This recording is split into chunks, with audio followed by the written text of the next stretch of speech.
Olá, pessoal! Sejam bem-vindos ao nosso videocast sobre a inteligência artificial e o impacto dela na educação e na gestão das escolas. Eu sou a Sofia, sou gerente de marketing aqui no SAS Educação e estou super animada de estar aqui hoje para a gente começar a falar sobre esse assunto.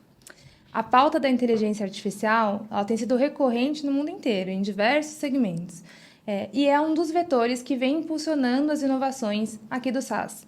A gente acredita muito na IA como uma ferramenta de otimização e de facilidade da rotina escolar, que traz benefícios para educadores, para alunos e para a gestão como um todo. E para conversar sobre esse assunto hoje, eu estou com dois convidados super especiais. Então, bem-vindo, professor Idelfrânio e professor Ademar, ao nosso primeiro videocast.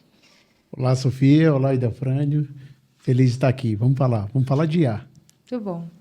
Então, gente, o professor Ademar é nosso diretor de ensino e inovações educacionais aqui no SAS, e o professor Idelfrânio, nosso gerente executivo de ensino e inovações educacionais. Antes da gente entrar no tema da educação, eu acho que a IA começou essa história muito antes desse boom que a gente vem vendo nos últimos anos, né? Então, em 1950, a gente começa a ter as movimentações dessa temática, e eu queria, antes da gente aprofundar no educacional, entender um pouco mais sobre esse contexto, de onde ela vem.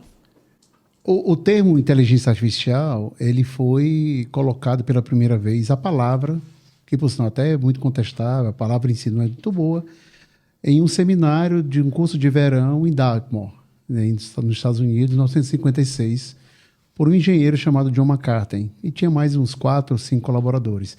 Qual era a intenção? A intenção era juntar essas pessoas para discutir, de fato, uma teoria que começava ali por um paper lançado por Alan Turing, em 1950, que é o Jogo da Imitação. Um filme muito famoso, com história real e tudo mais.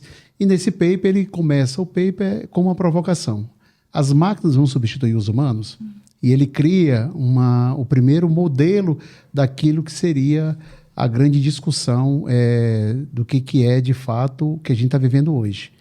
Né? Então, existe hoje até, por alguns que são do mercado e tudo mais, que é assim, essa plataforma que vocês lançaram agora em 2024, 2025, essas plataformas vocês pretendem passar, por exemplo, pelo teste de Alan Turing?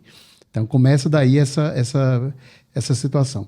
Ela é muito mais romantizada, do ponto de vista hoje, quando você vai olhar para o processo todo de quem foi o pai da computação, que é nesse caso, né?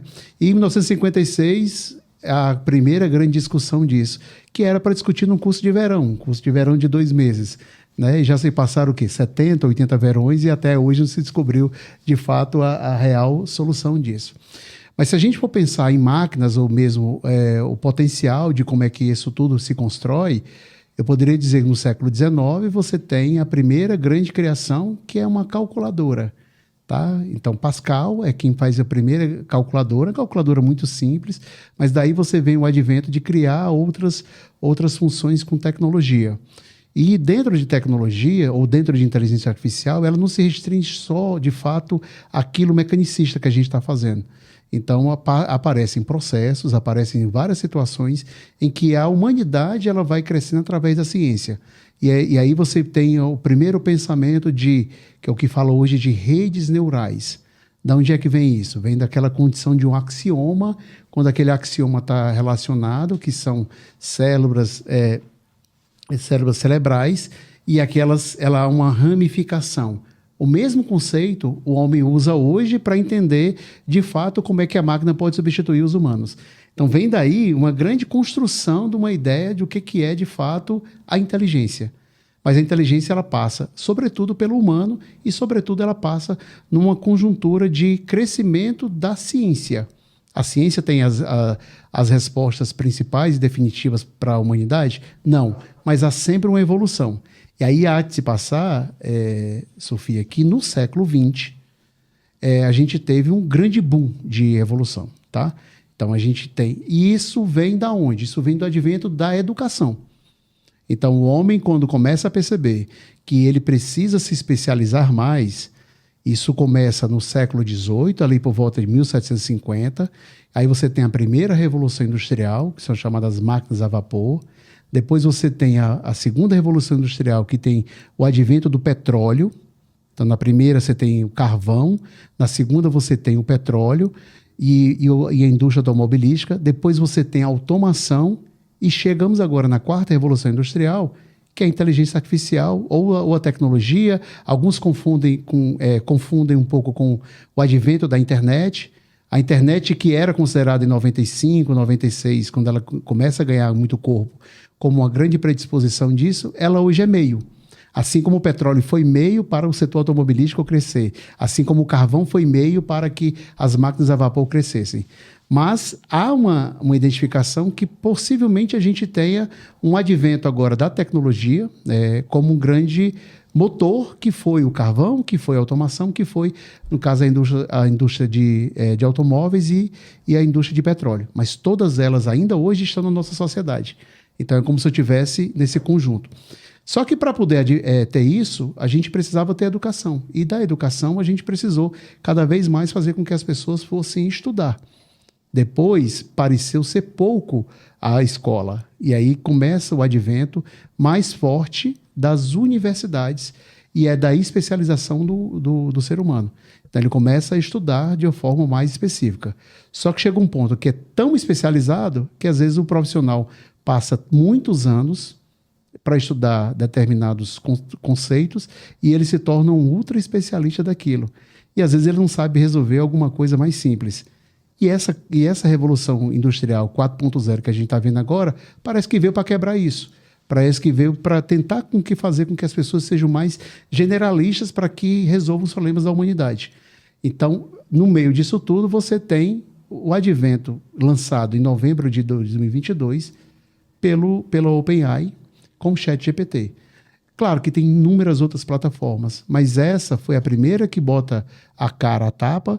Ela consegue, em menos de um mês, 100 milhões de pessoas que são aderentes, porque ela é muito fácil de usar e ela é surpreendentemente impactante. Ela está perfeita? Não. Eles sabiam, inclusive, que ela não estava perfeita, mas é daí onde vem os grandes modelos.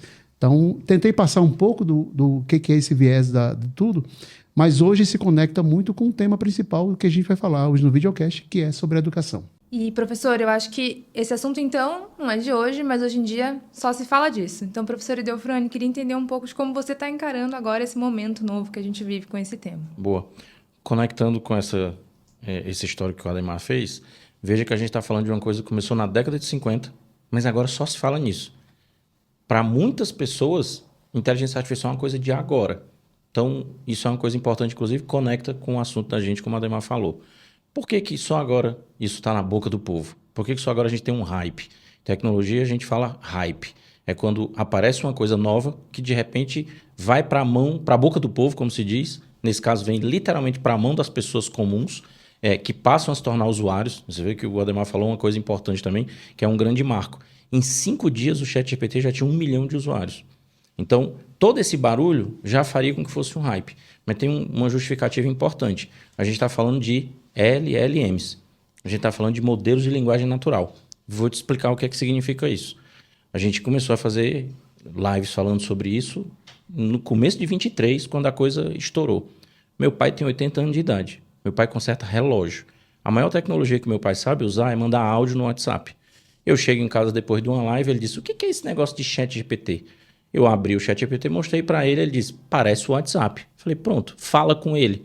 E aí, como ele é o nerd dos relógios, ele fez uma pergunta nerd de relojoeiro, o ChatGPT respondeu. Então, é disso que a gente está falando. Modelos de linguagem natural é quando você tem chatbots que permite que as pessoas consigam acessar essas redes neurais sem precisar de codificação. Então, é totalmente no code. E, além disso, é modelo de linguagem natural, ou seja, eu falo com elas. E detalhe, quando a gente começou a falar disso em 22, era escrevendo, era digitando. Agora, você tem os modelos multimodais. Então, agora eu posso subir uma imagem simplesmente e ele vai me gerar um output. Eu posso mandar um áudio e falar com a IA, que seja o ChatGPT, que, enfim, é o modelo mais conhecido, e ele vai me gerar uma resposta também. Então, a gente chama de quebra da barreira de entrada. Então, a barreira de entrada é o custo para eu aprender a usar uma tecnologia nova. Essa eu não tenho que aprender nada. O que eu preciso? Eu preciso saber falar. Então, modelos de linguagem natural é o que explica o hype que a gente está vivendo, que meio que justifica o papo que a gente está tendo hoje. É que, inclusive, hoje está dentro do WhatsApp, né? Então, realmente todas as barreiras aí rompidas. Legal. Então, dado que a gente está falando que a história dessa tecnologia tem muito a ver com educação, como está sendo o impacto da inteligência artificial na forma como a gente aprende hoje em dia? É a pergunta de 1 milhão, né? Eu acho que, inclusive, pegando um pouco da história, existe uma coisa assim. Eu imaginava que, em 1995, quando a internet surge, no interior da Amazônia, onde a gente tem grande dificuldade de comunicação, de chegar, às vezes, para se chegar numa cidade dessa, 3, 4 dias de barco, que é o único meio de se chegar, por exemplo, digamos que a inteligência naquela época ia ser mais bem distribuída. A gente ia conseguir fazer com que a educação plugasse e se tornasse uma coisa muito referência de maneira geral. Não foi o que aconteceu. Aí tem vários motivos nesse patamar. Então, agora, acho que tem vários elementos que são dentro da construção que se vendem muitos sonhos. E se vendem muitos sonhos em muitas indústrias, inclusive na nossa, de educação. Tá? Então, acho que tem que ter um misto muito de realidade e, ao mesmo tempo, de praticidade. Em geral, no mercado, se fala muito em diminuição de emprego, se fala muito em automação de serviços, de projetos e tudo mais. Isso vem muito no discurso, principalmente dos Estados Unidos, né? Mas esse discurso tem mais de 25 anos que eu escuto e a tecnologia talvez não diminua o número de empresas que tem mais. Mas se vende muito esse papel. Então, a primeira grande situações que aparecem o advogado vai ser substituído, o médico vai ser substituído, vai ter uma série de consequências. Isso vai acontecer. Algumas profissões elas vão se afetar diretamente nesse grande patamar. A indústria de Hollywood, já há greves hoje de vários agentes dentro da indústria de Hollywood, por exemplo, com medo da perda do emprego, porque dubladores estão sendo usados de forma muito intensa e que, de alguma maneira, isso contemporiza muitos empregos e como é que as coisas vão funcionar. E, de fato, a tecnologia ela vai avançar. Mas isso foi o natural que aconteceu, por exemplo, no século XX. Profissões são criadas, profissões somem. A primeira grande vertente é os professores. Então, assim, há muita gente que prega, que eu não acredito, que o professor vai ser substituído por uma máquina, né? Quanto mais jovem se pensar numa criança, é mais difícil você imaginar que, de fato, isso. E eu tenho uma grande resposta para isso, que foi a pandemia. A pandemia, todo mundo foi para casa, e devia ter ido para casa mesmo, e a gente fez o trabalho todo ele virtual, e a gente percebeu que não foi tão desse jeito, que a presença do professor ou a própria convivência entre os alunos é que geram também aprendizado. A escola também é um lugar onde você aprende através de outros múltiplos fatores, que não necessariamente é só a transmissão do próprio conteúdo. Mas a gente percebeu que, de fato, você tem esse patamar. Não é de hoje que a gente tem também avanços em educação, já usando tecnologia. Tá? Agora, a gente vai ter a própria inteligência artificial, elas vai nos obrigar a redefinir vários parâmetros. De fato, você tem um conceito muito mais próximo, se o celular já fazia isso, e agora, pelo que a gente está vendo, vai ser tirado das salas de aula. Essa é outra grande discussão, dá até um videocast aqui, até um episódio a mais sobre isso. Mas você tem uma aproximação muito grande da tecnologia para a própria mentoria que você tem do professor. Então, nós somos numa década que a gente começa aqui como professor por volta de 1992, 93, eu e o Defrânio. Então, a gente já tem 30 anos de casa, desse ponto de vista de processo aí trabalhando com a educação. Então, a gente percebe que houve muitas mudanças nesse patamar e muitas coisas ajudaram a gente, de fato, a ser um melhor professor. No caso, as minhas aulas, por exemplo, eu cheguei a dar aula com GeoGebra, que é um software que, de certa forma, facilita a visualização na própria geometria. O Idofrane trabalhou muito com o uso de iPads dentro de sala de aula, com projeções e fazendo rotações e fazendo com que você tinha recursos, são recursos muito melhores. A gente chegou a ter, assim, que é uma grande tecnologia, era ter uma TV dentro da sala de aula. Imagina como era, tá? E esses patamares fazem com que você melhore a aprendizagem, a tecnologia sendo bem usada. Mas claro que tem sempre a definição da utilização desse papel, desse tudo. olhando para o dia de hoje, você tem uma coisa muito pragmática que é para o futuro. Primeiro, ajudar o professor, como foi sempre esse papel de ajudar nas suas próprias metodologias, melhores ferramentas para que você consiga atingir e dê atenção ao professor para isso. E você tem também uma coisa que é muito falado, e a gente aqui no SAS acredita muito, que é a aprendizagem baseada em dados. Essa aprendizagem baseada em dados, em que você pode focar e personalizar a trilha de cada aluno, essa vai ser uma coisa muito concreta dentro da educação nos próximos anos. E essa inteligência artificial ela pode ajudar bastante, de identificar, de fato, quais são as lacunas de aprendizagem. E aí acho que tem um ponto que é assim, não é necessariamente de identificar uma lacuna de aprendizagem para que você passe no exame, para que você passe num vestibular. É de fato que você tem uma lacuna de aprendizagem para a cidadania.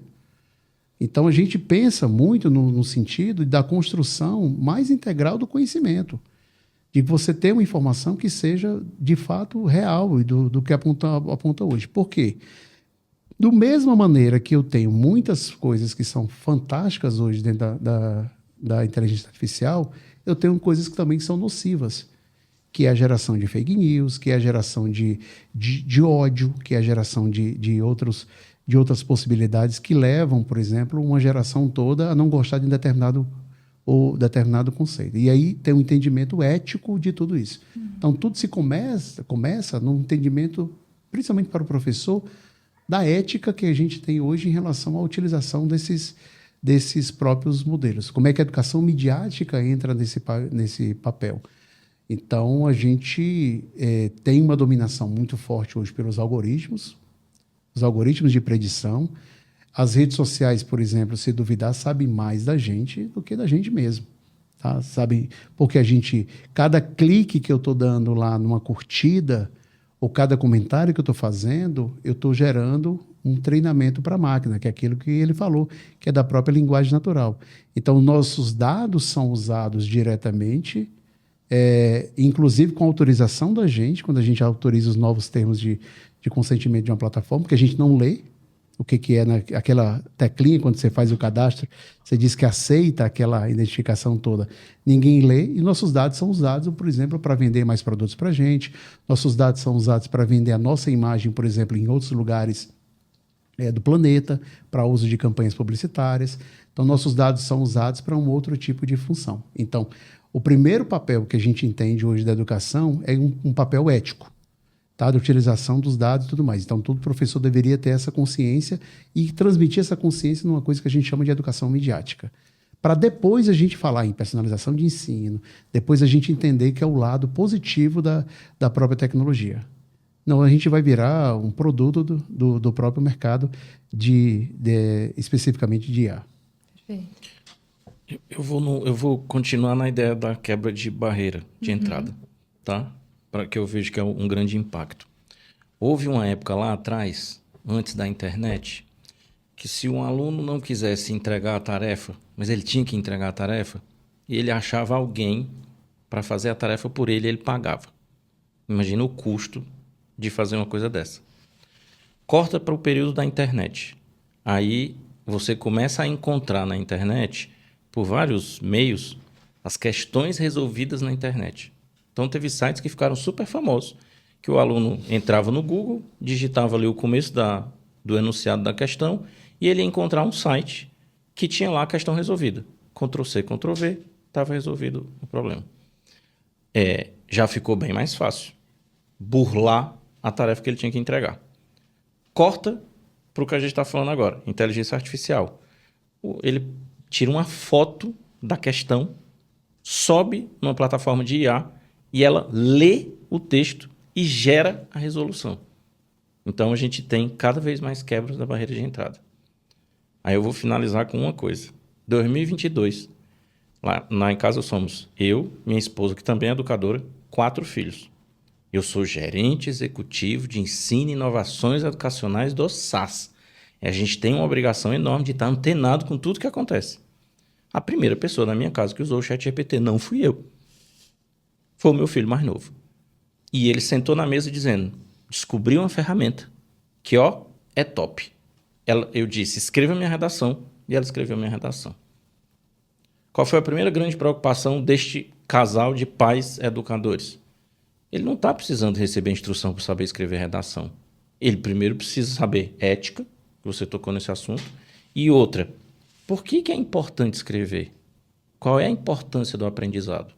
Então, eu acho que a gente está diante de essa coisa da IA, para a educação especificamente, traz para a gente, em termos práticos, essa derrubada de barreiras de entrada, que se os alunos, nossas crianças e nossos jovens, o Ademar falou em cidadania, eu acho isso perfeito, isso tem que estar antes de qualquer coisa. Se eles não compreendem a importância do estudo e do aprendizado, aí está tudo perdido. E agora a estrada está aberta para esse tipo de coisa. Então, eu acho que nós adultos e nós professores, né, os professores serão substituídos. O sentimento não é esse. Nós nunca fomos tão necessários. Porque na formação dessas crianças, desses jovens, eles precisam entender a realidade, esses perigos que eles estão vivendo no mundo de hoje, o que é que isso representa, e também quais são as grandes oportunidades. Vamos a uma coisa simples. Hoje, eu consigo pegar um texto em qualquer língua, um vídeo em qualquer língua, um áudio em qualquer língua, e eu consigo colocar ele para o português. Aí alguém vai dizer assim, eita, já não preciso mais do meu curso de inglês. Eu já fico pensando assim, quando eu estou estudando e aprendendo qualquer coisa nova, eu estou formando novas sinapses, ativando as sinapses no meu cérebro e estou aumentando minha capacidade cognitiva. Eu jamais vou abrir mão disso. Então, eu começo a enxergar a IA por esse prisma como uma ferramenta para melhorar minha capacidade de aprender e me desenvolver. E não, porque senão, nesse caso, o paradigma é eu mesmo estou me substituindo. Né? Então, acho que eu ia muito nessa linha. E aí, dado que existe esse lugar da inteligência artificial ser quase que uma vilã para algumas figuras dentro do sistema educacional, né? Como o gestor pode trazer essa visão que a gente está falando aqui de ser uma ferramenta aliada, de ser um impulsionador do aprendizado? O que a gente pode aconselhar ou recomendar que o gestor faça para implementar essa realidade de parceria com a IA dentro da escola? Eu vou levantar uma bola aqui e o Ademar me complementa. Tem um estudo recente de Harvard, como os trabalhadores, eles colocam assim, os trabalhadores em diferentes segmentos têm se beneficiado em termos de produtividade da IA. E aí eles criaram uma analogia que eu achei interessante, que eles falam, olhando para os dados, separamos os trabalhadores em dois tipos. E aí eles chamam os trabalhadores centauro e os trabalhadores ciborgue. Então, centauro, a figura mitológica que você olha e vê que é metade humano, metade animal. Então, tem uma separação perfeita. E o que eles chamam de trabalhador centauro? É aquele que pega as tarefas que tem que fazer e relega para a IA. Então, isso aqui é meu, isso aqui é teu. Se eu puder botar a IA para fazer... Então, vamos lá. Se for na escola, é assim. Eu sou o professor e tenho que entregar planejamento de aula. Aí, agora eu tenho uma ferramenta que faz meu planejamento de aula. Aí, eu vou ser um professor que vou fazer igual o aluno que dá trabalho, né? Eu boto para fazer o planejamento e entrego para a escola. E aí, eu tenho um trabalhador ciborgue. O que é a figura do ciborgue? É um ser humano que vai incorporando algumas partes tecnológicas e que você pode nem perceber, que tem um braço biônico, um olho biônico. É mesclado, tem uma simbiose. Então, o que é o trabalhador ciborgue? É aquele que diz, eu tenho essa tarefa para executar, eu vou pedir a ajuda da IA e depois eu vou complementar o trabalho. Então, sei lá, a gente tem um trabalho de escrever texto, por exemplo. Eu não vou dizer para a IA, escreva o meu artigo. Eu vou escrever o meu artigo e vou pedir para a IA me ajudar a enriquecer com argumentos. Aí, eu pego as sugestões que a IA me deu, bato o olho e digo, opa, isso aqui é bom. Ei, mas isso aqui não tá bom. Porque no final, o produto é meu. Olhando esses dois tipos de utilização, o que é que eles descobriram? A produtividade dos trabalhadores ciborgue e a qualidade do trabalho da entrega é muito maior do que a dos trabalhadores centauro. Então, o que é que eu penso? Tá?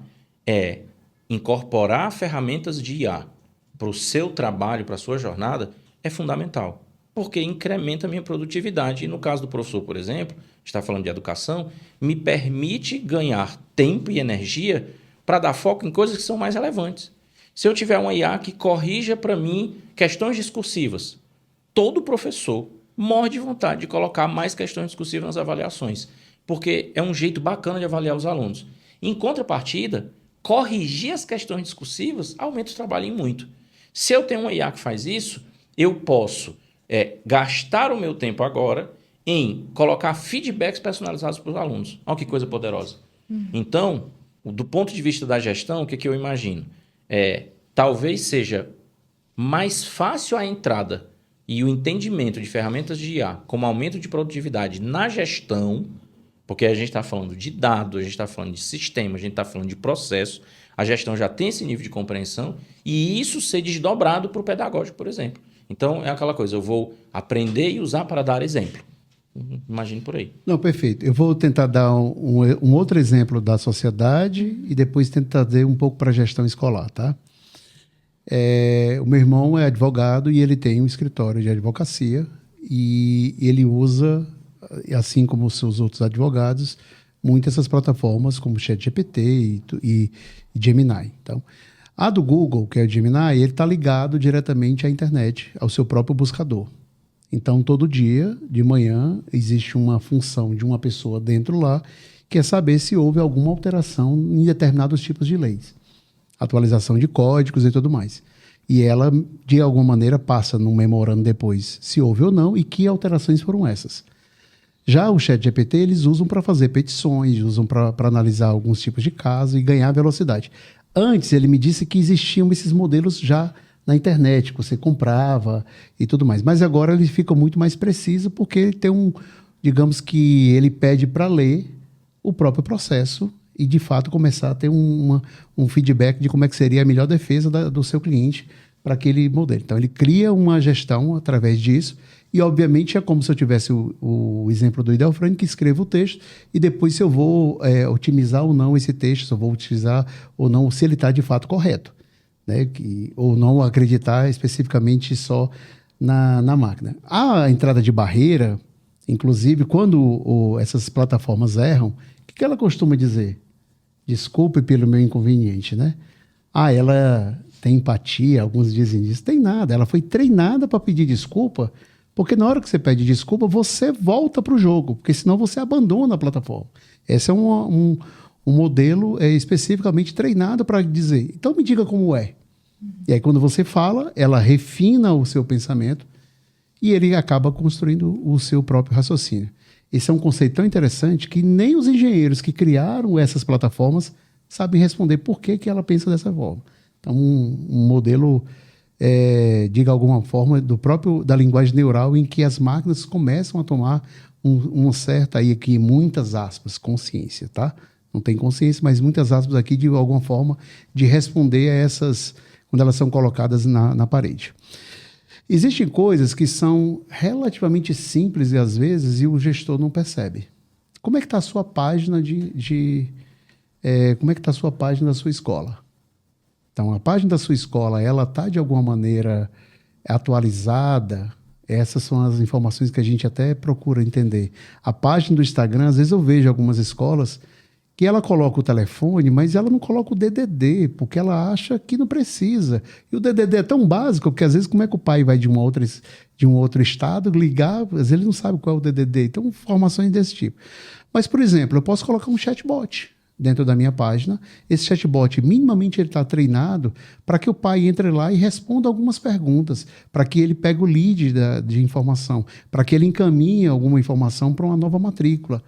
Então, minimamente, eu não tenho, por exemplo, com quem conversar. E hoje essas ferramentas são básicas e são de fáceis atração. Esse chatbot minimamente treinados para que você tenha uma pequena interação de alguma maneira de dar uma informação. Existem alguns sofisticados. Tem colégios no Brasil, inclusive, usando chatbots extremamente bem treinados. Tem uma escola que usa em que ela responde praticamente tudo. Preço da matrícula, qual é o material que ela está utilizando, qual é a metodologia que ela usa dentro deles, porque a escola treinou um chatbot para isso. E ali já começa a primeira ideia da barreira de entrada, né? De informação. Tem até uma coisa curiosa dentro do chatbot desse, porque um cara querendo testar a ferramenta perguntou assim, vem cá, e tem educação sexual na escola? temas mais duros. E ele tinha... Os temas são tratados da seguinte forma, assim, assim, assim.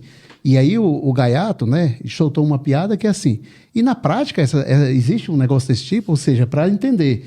E o chatbot, tão bem treinado que é, diz, não, acho que o senhor está direcionando a minha resposta para um outro sentido. Não tem o que o senhor perguntou. Dessa forma, tá? Mas o direcionamento depois de levar essa comunicação, por exemplo, para dar o lead básico disso. Eu estou falando de um que é simples, que é de você captar o lead de alguém que quer mais informações, e, ao mesmo tempo, um super chatbot que é treinado para responder praticamente tudo que foi dentro da própria IA.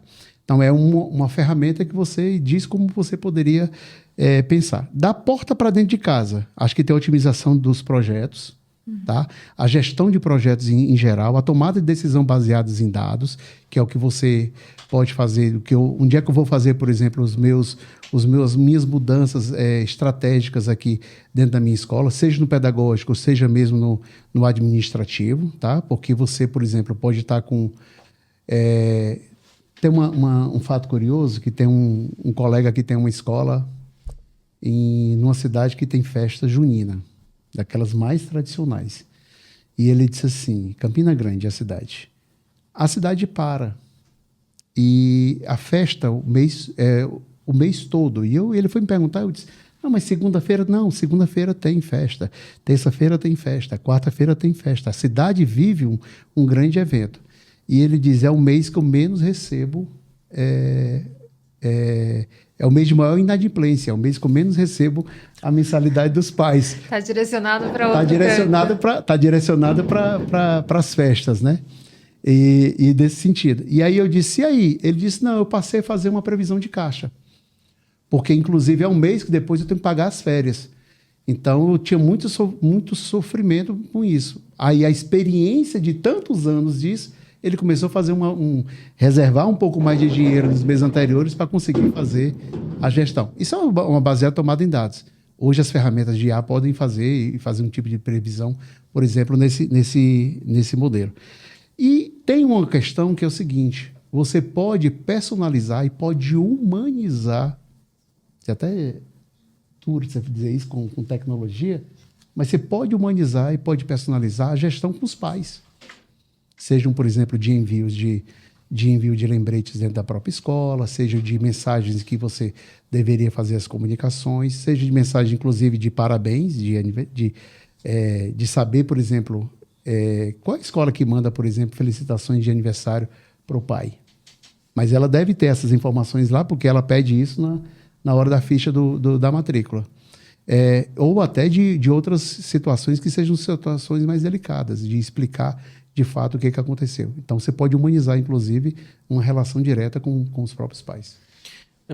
Posso acrescentar só mais uma coisa? Que aí é só para levantar a bola para quando a gente for fazer mais na frente uma versão revisada desse videocast, para a gente dizer, a gente falou lá atrás.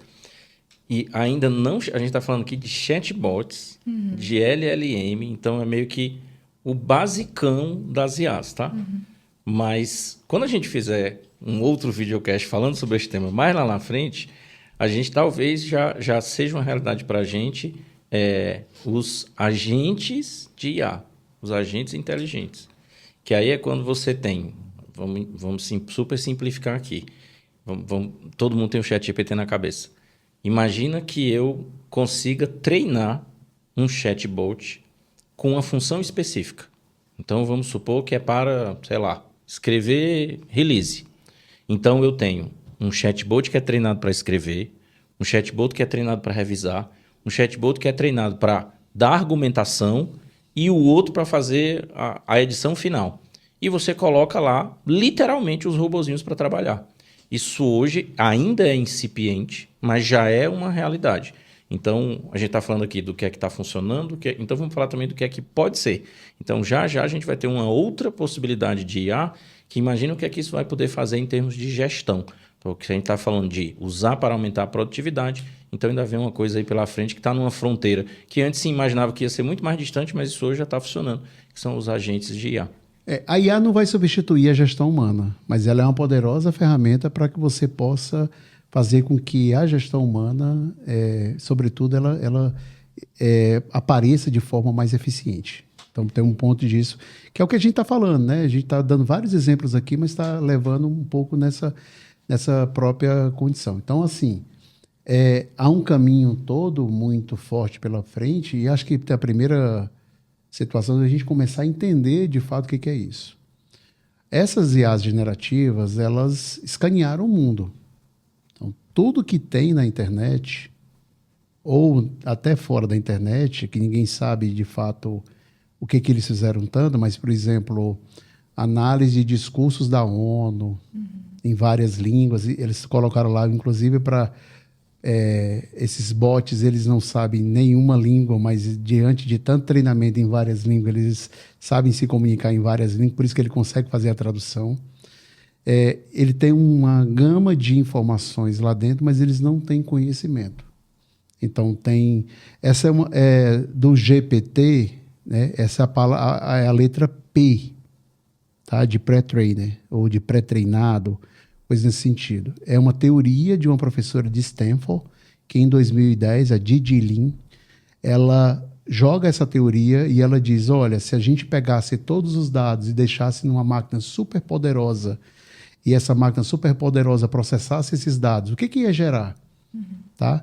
E assim eles fizeram. Pegaram supercomputadores e escanearam algumas coisas que você tinha de informação na internet. Aí tem uma discussão muito forte sobre direito autoral, se pode, se não pode, e disso. E esses ferramentas começaram a ser pré-treinadas para ajudar esses movimentos todos.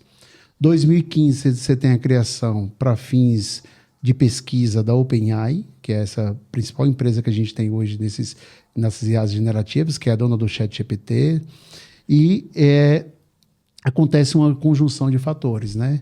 Eles recebem um aporte bilionário da Microsoft, na época de $1 bilhão. Eles recebem um supercomputador da NVIDIA, que é uma das maiores empresas hoje de chips, a maior empresa hoje de chips para IA generativas do mundo, e eles têm um ambiente americano também, que é um ambiente norte-americano, que ajuda muito essa criação da inovação.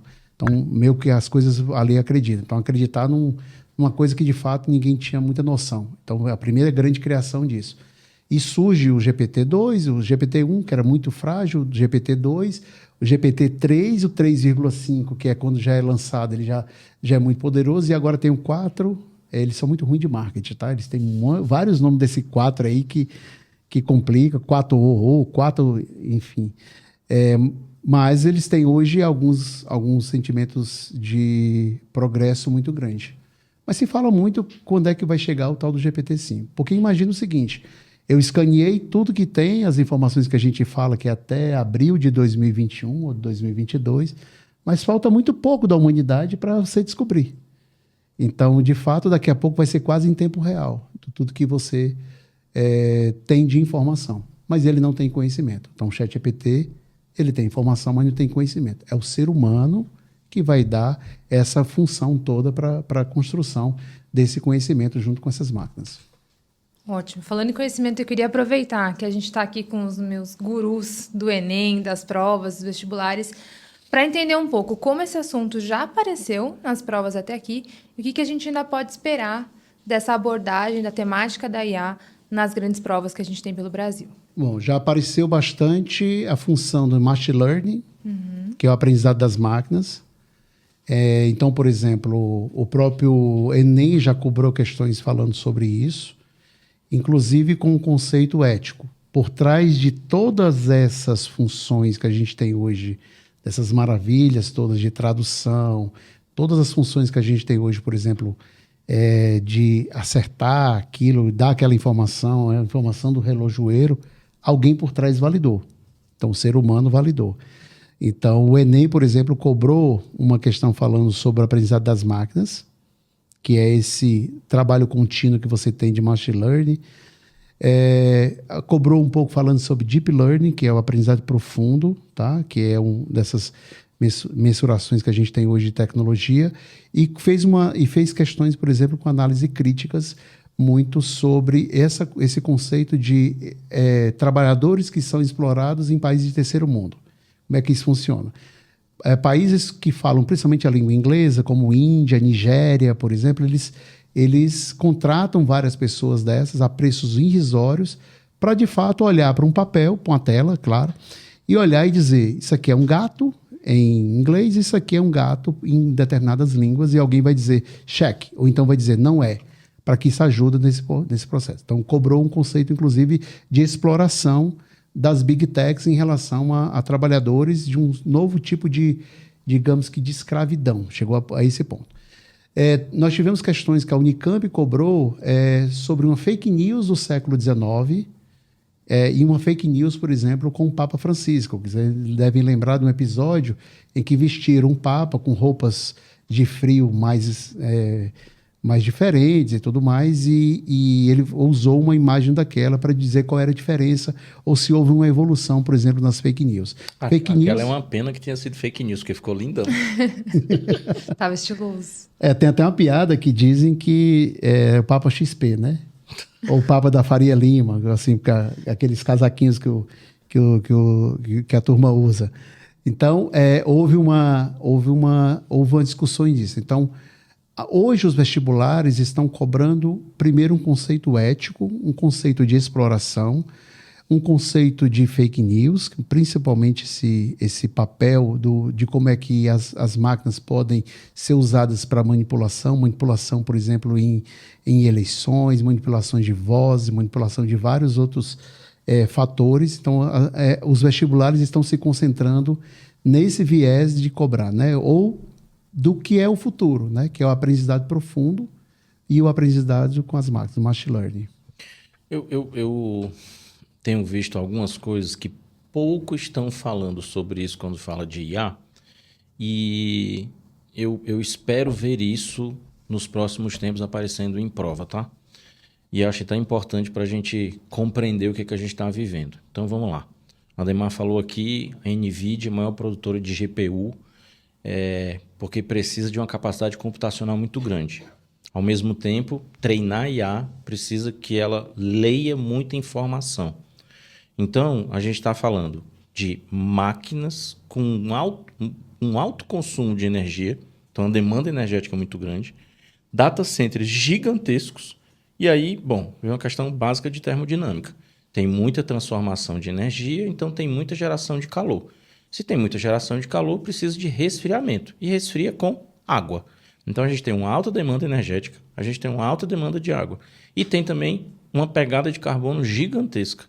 Tem um estudo de Stanford que é assustador.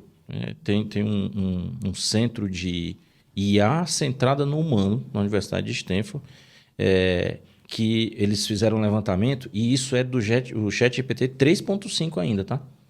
A pegada de carbono gerada no treinamento do ChatGPT 3.5 é maior do que a pegada de carbono do tempo de vida útil de um carro que funciona com combustível fóssil. Então, demanda de energia muito grande, pegada de carbono muito grande, consumo de água muito grande. E agora, semana passada, eu peguei um report falando de um outro aspecto. Você comentou no começo que agora a gente já tem a IA no WhatsApp. Isso aí se chama computação de borda. Então, nem tudo que eu preciso do ChatGPT. Você vê que hoje as pessoas estão deixando de fazer pesquisa no Google para pesquisar no ChatGPT. O consumo de energia de um prompt no ChatGPT é 10 vezes maior do que você fazer uma consulta ao Google. Então, eu preciso de GPTs menores que podem funcionar embarcado no meu dispositivo. Só que à medida que eu vou aumentando essa computação de borda, eu vou precisar de outros aparelhos mais capazes do que os que eu tenho hoje. Então, saiu um reporte agora recente projetando a quantidade de lixo eletrônico que vai ser produzido, que aí é o que a gente chama de obsolescência programada. Eu vou ter que dispensar essas máquinas aqui, e aí ele coloca lá tantos bilhões de iPhone, à medida que ele usa, que vão ser produzidos até 2030. Então, vamos lá. Se a gente falar aí de tema de redação, se a gente falar aí de atualidade, se a gente falar aí de discussões de geopolítica, de economia, que tudo podem ser temas de aparecer na prova, e na própria prova de ciência da natureza. Se eu estou falando de calor, se eu estou falando de pegada de carbono, se eu estou falando de demanda de água, essas coisas e de produção de lixo, então essas coisas todas se conectam E vão com aparecer. várias áreas do conhecimento. Então, eu espero que esses sejam temas que venham aparecer aí muito. E devem aparecer muito bem colocado por você. Sofia, você já fez uma projeção de criar uma imagem por inteligência artificial, mesmo que seja brincando? Já fiz, Você gastou, fiz uma música essa fez semana. uma música, né? Você gastou 500 litros de água. É isso que ele está trazendo. O Bill Gates, ele está tentando convencer o governo americano a reativar uma usina nuclear, e a Microsoft tomaria de conta dela, inclusive. E ele diz, é a maneira mais limpa de produção de energia. Este canteiro é patrocinado por... E é pensando nisso, né? Isso é uma demanda, de fato, muito importante. A projeção até 2030 é que o consumo de energia nos Estados Unidos aumente em 12% só por conta da utilização de inteligência artificial. Então, tem um documento da McKinsey, recém-lançado, que fala em 11,6, a unidade é terabytes, eu não sei até quantificar de utilização a mais, mas que o aumento percentual é um aumento muito significativo até 2030, não estou falando agora nesse papel. Então, isso é um outro grande desafio, que já está fácil o meio ambiente, né? E você tem essa outra demanda muito intensa. E essa é uma questão que não se discute muito ainda, né? A relação que tem esse tipo de tecnologia com o impacto ambiental. Porque faz parte do hype. Tá todo mundo querendo usar. Mas veja como as coisas elas são contrastantes, né? A gente vinha falando muito de crise climática, de sustentabilidade, de Agenda 2030. Agora a gente tem uma baita inovação tecnológica que não pode ser freada, mas ela tem demandas que são questões importantes. E geram outras situações. A gente tem aí, não faz muito tempo, o Satya Nadella, que é o CEO da Microsoft, veio ao Brasil. Nossa, que prestígio, que privilégio. E vão fazer um investimento bilionário aqui, agora para 2025, para a construção de novos data centers. Aí muita gente lê isso como, porque a Microsoft está investindo no projeto de IA do Brasil. Pode até ser, mas o que a gente tem para dar e vender? A gente tem fontes de energia renováveis e a gente tem água. Então, isso tem vários desdobramentos em questões, inclusive, políticas e econômicas entre nações. Então, essas coisas a gente precisa ficar de olho.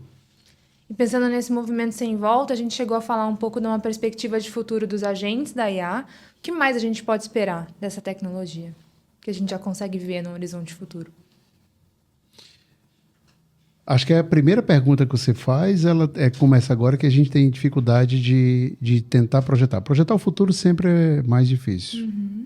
Mas eu acho que a gente tem um caminho muito interessante na personalização. Tá?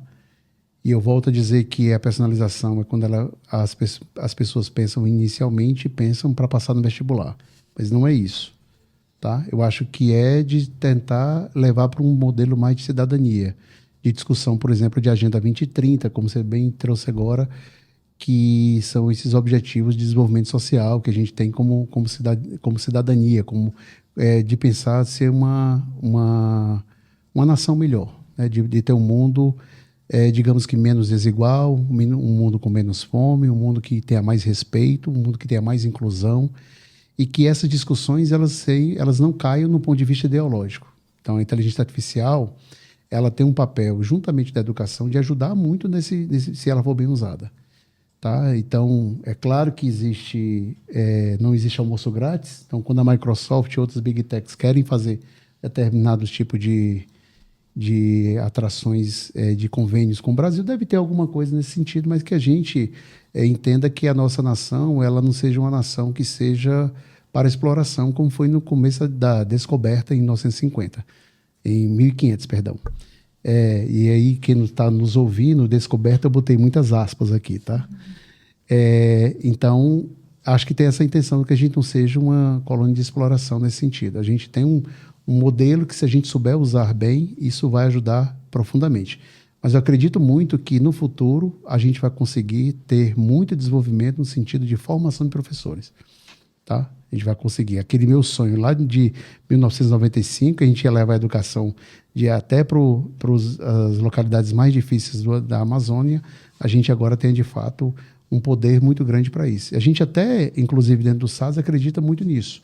A gente desenvolve algumas coisas já pensando nessa ideia de você conseguir levar para mais de 25 mil professores da nossa base, que de fato a gente consiga trazer essas informações, que sejam informações cada vez mais corretas, prudentes, não só dentro do material, mas também na nossa plataforma de formação de professores, que é o Focus. Eu acho que tem algumas coisas que a gente pode pontuar aqui e vamos dar testemunho, né? Vamos falar do que a gente está fazendo dentro do SAS, porque isso dá muita força e impulsiona o que é que vem por aí. A gente falou aqui um pouco a história de como é que a IA deve ser usada como um parceiro para a produtividade. Então, a gente sabe a importância que tem. Eu ensino a partir do exemplo, né? Então, eu estudo, eu aprendo, eu ensino. Então, imagina você dar para o professor a possibilidade de fazer planejamentos cada vez mais eficazes. A Ademar bateu muito na tecla da personalização. É preciso muita coisa para você conseguir fazer uma personalização. A tecnologia ajuda muito nisso, por quê? Principalmente porque ela consegue extrapolar o tempo e o espaço. Imagina que se eu estiver pensando numa aula tradicional de 50 minutos, onde eu sou o emissor e eu tenho 50 alunos para me ouvir, eu não vou conseguir personalizar. É uma mensagem sendo emitida unissonamente e sincronamente para 50 pessoas. Mas eu consigo reverberar isso fora do tempo de aula, fora da sala de aula, principalmente usando tecnologia. Bacana? Mas aí agora vamos evoluir esse negócio um pouquinho. E se o professor for capaz de gerar, não um, mas 3 ou 4 planos de aula diferentes para a mesma turma? Aí o professor vai dizer assim, esse aí nunca fez um plano de aula, não sabe o tempo que gasta. Eu sei, nós somos do chão de sala de aula, mas eu estou falando agora do fato da gente, por exemplo, passar a ofertar agora em 2025 um assistente de IA dentro da nossa plataforma que o professor pode utilizar para gerar proposições, porque ele não vai usar o produto que sai de lá pronto, mas proposições de plano de aula. E imagina que além de eu dizer, sei lá, vou dar aula para a primeira série, sou professor de física, quero um planejamento de aula de ótica geométrica, vou falar de espelho esférico, mas que eu possa dizer para a ferramenta, eu quero uma aula gamificada. E eu queria acrescentar aqui a informação que esta minha turma especificamente, eles são muito agitados. Eu tenho, sei lá, muita gente ali que é praticante de esporte, que se distrai muito com o celular, e eu tenho até alguns casos de TDAH. E eu digo isso para a ferramenta. E a ferramenta me propõe um plano de aula específico para aquela turma. Imagina que poder. Aí é aquilo que a gente estava falando. A ferramenta vai fazer o trabalho algoritmizável, que o professor vai poder agora olhar e dizer, agora eu vou dar o meu toque. Porque a ferramenta não conhece os meus alunos, eu quem conheço. Então, isso é o que está aparecendo num futuro breve. A gente está falando de 2025. E um outro ponto forte que eu acho que vale a pena destacar, inclusão. A gente sabe que isso hoje é uma realidade fortíssima. E aí, a gente está falando aqui, para o gestor, isso é uma questão de mercado. Para o professor, é uma questão de aprendizado importante. Mas aí, vamos lá. Inclusão requer personalização. Inclusão requer novos aprendizados. Isso hoje, inclusive, tem sido uma dor para muitos profissionais. Mas e eu não posso deixar de fazer? Eu não posso deixar de fazer. Então, acho que aqui entram vários pontos, inclusive a formação do professor. E imagina que agora nós vamos ter para 2025, dentro do nosso portal, uma ferramenta de adaptação de questões para a inclusão. Então, eu sou professor de física, Ademar é professor de matemática. Imagina que são matérias duras para alunos que tenham determinados dificuldades de aprendizagem. Olhando, e aí uma coisa importantíssima, não é olhar para o laudo, mas é olhar para as possibilidades e as necessidades de cada aluno, e aí a minha IA alimentada com essas informações permite, por exemplo, adaptar uma lista de questão para um aluno TEA, eu vou falar esse exemplo porque é uma pessoa que a gente utilizou, que tenha dificuldade de comunicação. Mas eu quero incluí-lo. Eu tenho uma lista de exercícios de indução eletromagnética para fazer. E aí, eu consigo personalizar? Eu consigo. Mas a que custo? De tempo e de energia. No final das contas, fica impraticável. Mas com a ferramenta de IA, eu consigo fazer. Então, a gente está falando de quê? A gente está falando de conseguir tornar concreto uma necessidade que vai impactar a vida das pessoas. Então, acho que essas duas coisas aí eu colocaria como exemplo do que é que vem por aí, mas é o que é que vem por aí agora, tá? É um futuro bem próximo. Para complementar o Idelfrânio, veja bem, eu posso treinar o robô, treinar um dispositivo desse com os nossos próprios materiais, que aí tira aquela ideia de ter fake news, tira aquela ideia de ter conteúdo impreciso, para que eu consiga entregar de fato essa personalização, para que eu consiga de fato entregar esse nível de adaptação. Então não é uma coisa só de eu espero que ela me entregue isso, porque ela vai, o que eu chamo, é tão chique que até o erro eles deixaram o nome bonito, né, que é alucinar. Então, o erro algoritmo e tudo mais. Então, a gente está fazendo isso com muita responsabilidade, ao mesmo tempo com os nossos próprios materiais e pegando esse conceito todo da ferramenta. E eu queria destacar que 46 projetos foram, digamos que, chancelados pela OpenAI. O único da América Latina é o nosso, inclusive. Foi uma grande surpresa positiva para a gente, nesse sentido, quando a gente recebeu essa chancela que vocês estão no caminho certo, é isso mesmo, é por aí que vocês deveriam, de fato, dentre mais 45 projetos de um paper que foi lançado pela própria OpenAI em setembro agora. Então, assim, esse era o caminho. Vai parar por aí? Claro que não. Essa ferramenta, inclusive, ela vem... vai estar disponível em 2025, mas a gente acredita, inclusive, que outras virão, inclusive essa deve passar por novas atualizações, porque naturalmente quando o usuário começar a usar, a gente vai começar a perceber de fato aonde a gente vai conseguir melhorar cada vez mais. Então, assim, é um produto que ele vai ajudar muito o professor nos próximos anos e é uma ferramenta viva. Ansiosa para já ouvir os primeiros feedbacks.